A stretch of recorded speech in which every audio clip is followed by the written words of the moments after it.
The Terminator, rated R. The #1 movie in the USA is now playing everywhere. Next up, Russ and I review The Terminator in 4K. And we're going to let you know if this transfer was AI to death. I think I already know the answer to the question here.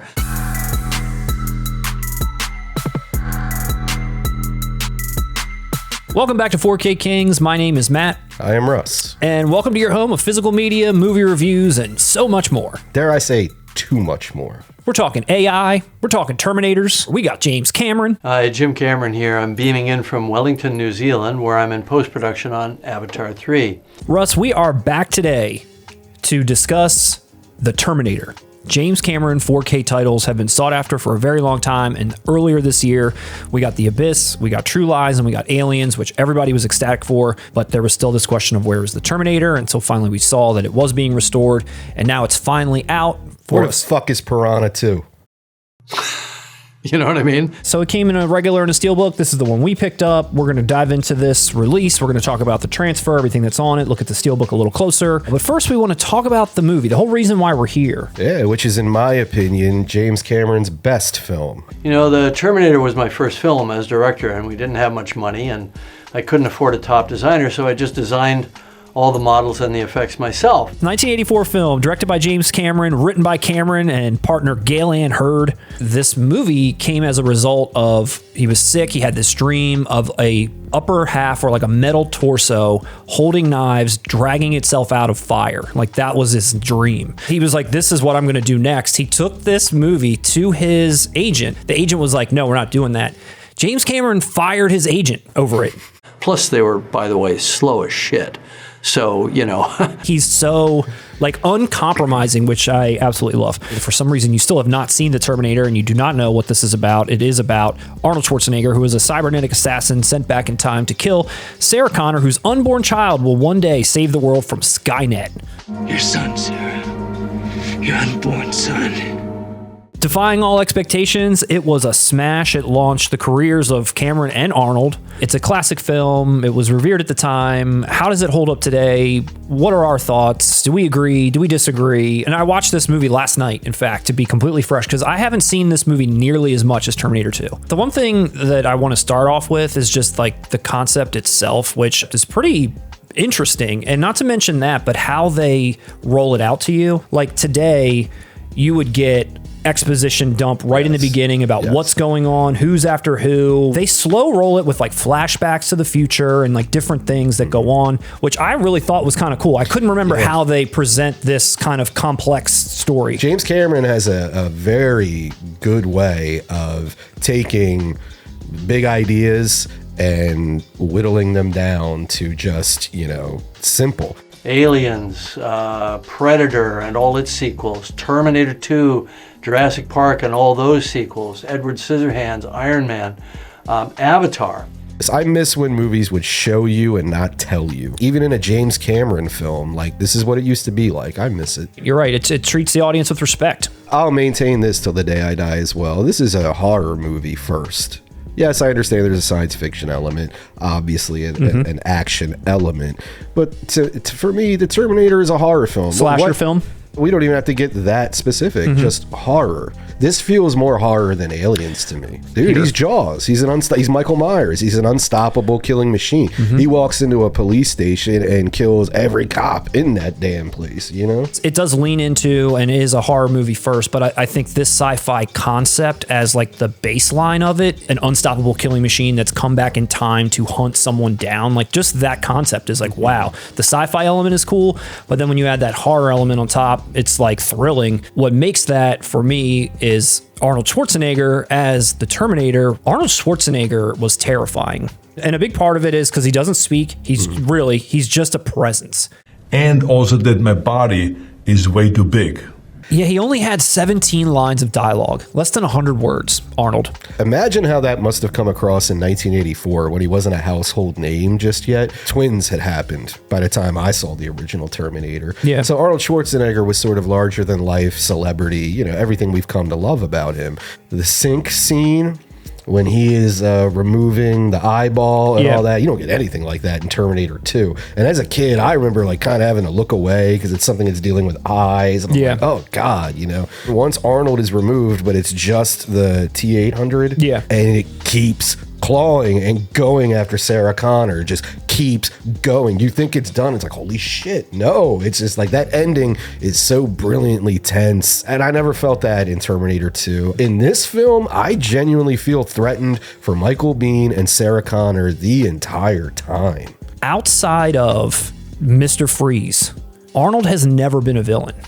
And in this moment, as a villain, he is awesome. Every other movie after this, he's a hero. He's the one saving the day because that's, you know, he's Arnold. And I didn't never really put that together that like this is his only movie as a villain. Now do you understand why Terminator 2 disappoints a segment of us? We went from that, everything you and I just described, to him walking out of a bar with George Thorogood playing.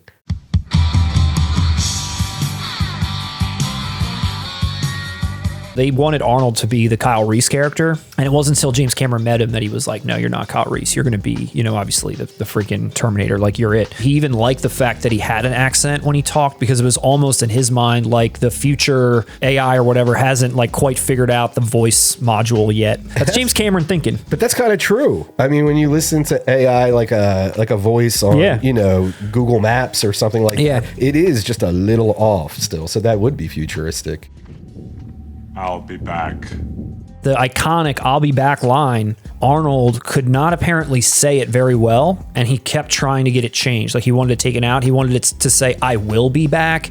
When I read the I'll be back line, I said to Jim Cameron, I said, to me it sounds weird when I say I'll be back.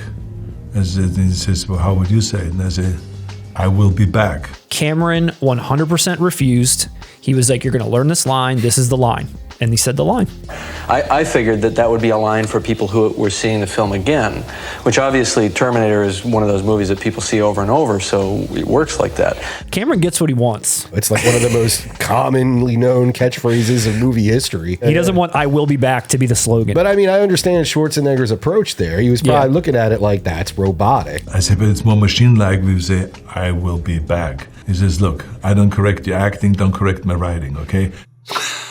You know what I mean? He steals the show entirely. He obviously is the Terminator. It's like one of his best roles. It's incredible how he pulls this off, and I love watching him as a villain. The other cast is good too. Linda Hamilton, who I think was like fresh off of Children of the Corn or something. She's not like the hardened version that we all know from 2, but she plays this part very well. Well, what about Michael Biehn? He doesn't ruin it, but I don't think he Dude, I love Michael Biehn. I'm sad his career didn't really go much further after. He doesn't ruin it. Okay. He's fine. But yeah, it's just Michael Biehn doesn't really add anything. Even in Aliens, even in Tombstone, even in everything else he doesn't ruin anything. He's always the second fiddle. I think he's very reliable, and reliable. Great word. He's very reliable. I like his affect, but he's not the strongest leading man. Yes. And what's interesting is in this movie, Arnold, basically brand new person. Linda Hamilton, basically fresh. You know, Michael Biehn, basically fresh. Like, all these people are like very young in their careers, and none of them are really like leading people yet. Like, this is like very, you know, interesting on that at that level. But Arnold obviously elevates. Hamilton and Schwarzenegger shine, and he just gets the job done. He's reliable. He gets the job done. Let's not kid ourselves, dude. Bill Paxton steals this movie. Dude, Bill Paxton's awesome. Hey, I think this guy's a couple cans short of a six-pack. One other thing, Russ, that I absolutely would be remiss if we did not talk about, the iconic score from Brad Fiedel.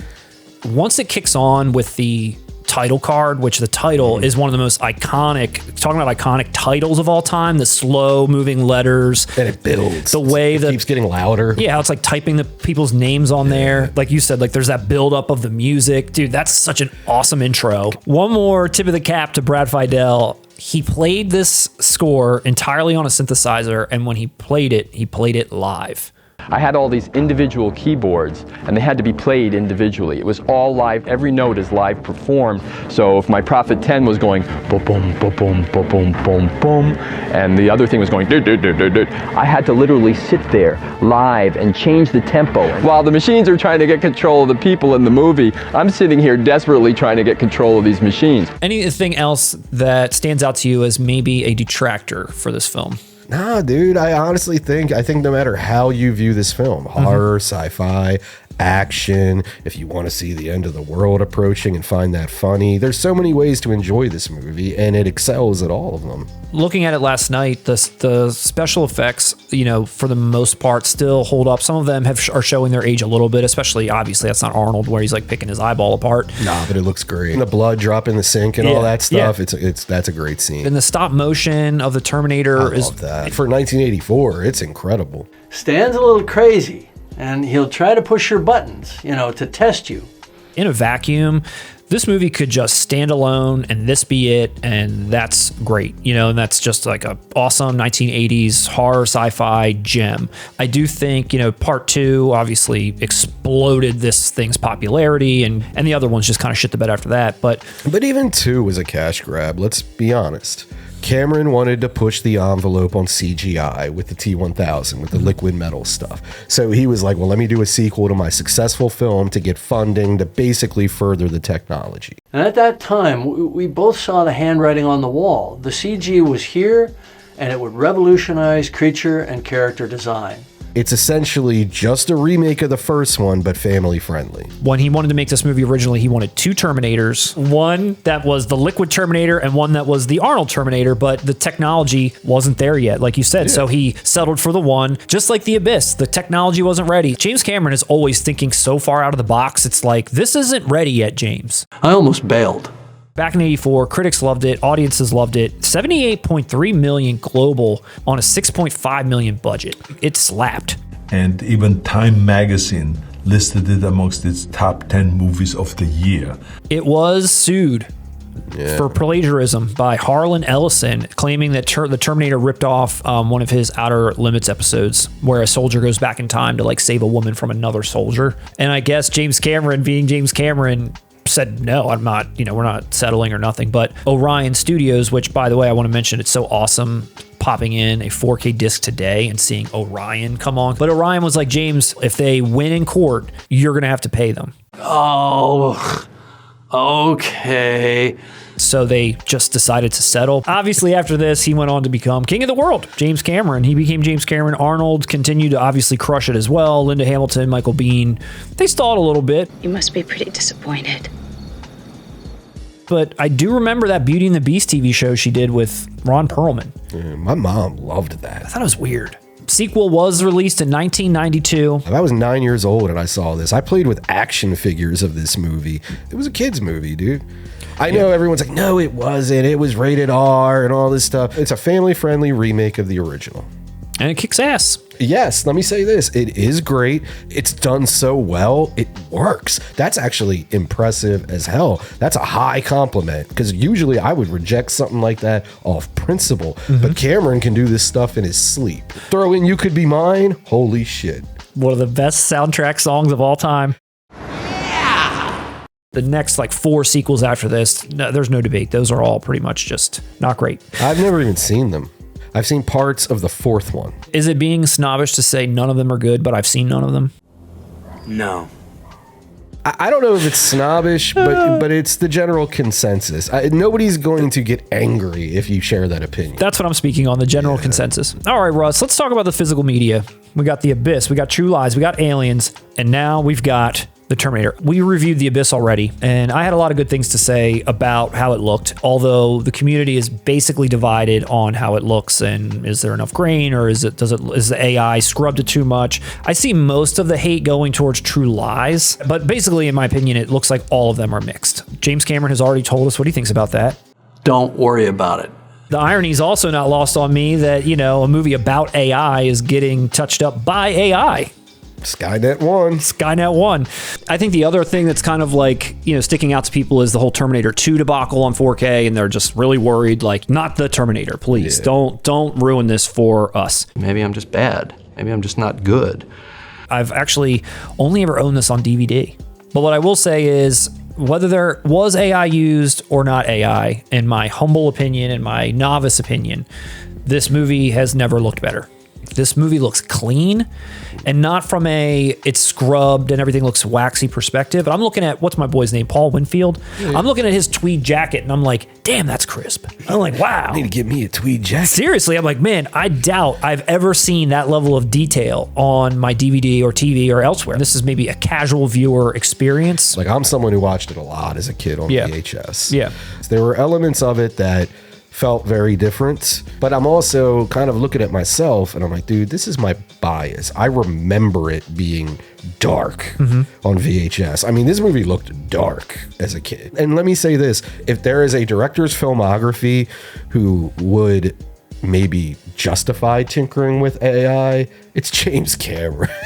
I mean, this guy's whole filmography damn near relies solely on the advancement of special effects and tech. You know what I mean?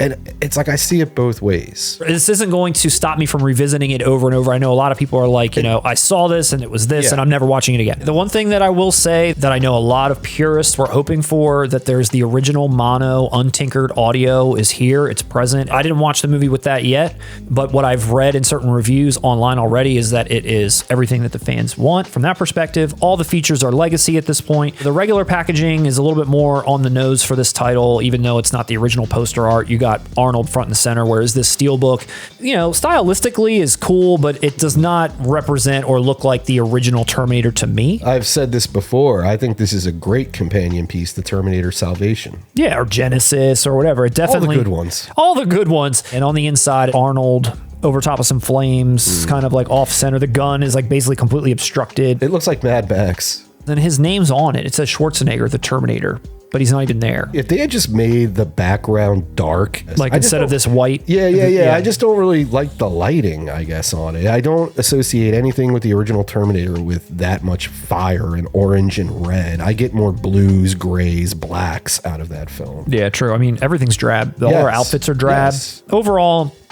I'm happy to have this release. I'm glad it's finally here. Your mileage may vary, you know, with this title, depending on, you know, where you're coming from, what you want out of it. From what I've seen, a lot of the purists are already saying that they're sticking with their DVDs and their Blu-rays, and that's the experience they remember and like. And it's obvious how Cameron feels about updating these, so there's nothing that's going to stop him from doing anything else at this point. But at this point, they're already done, so there's nothing more for him to do. Let us know what you think. The AI tinkering, is it a deal breaker for you? Are you a big fan of this film anyway and you got to have it no matter what? Are you satisfied with these? Let us know. Let us know what you thought about this review. Check out some more of our reviews. Come hang out with us. We live stream every other Wednesday. We're on the road to hitting 20K. We just hit 10K subs. Now we're on the road to 20K. What's going to happen, Russ, when we hit 20K? When we hit 20K subscribers, we are going to personally fund the legal defense of the Fern Gully creators to finally sue James Cameron for stealing their ideas. And I encourage everybody to raise a glass in their honor.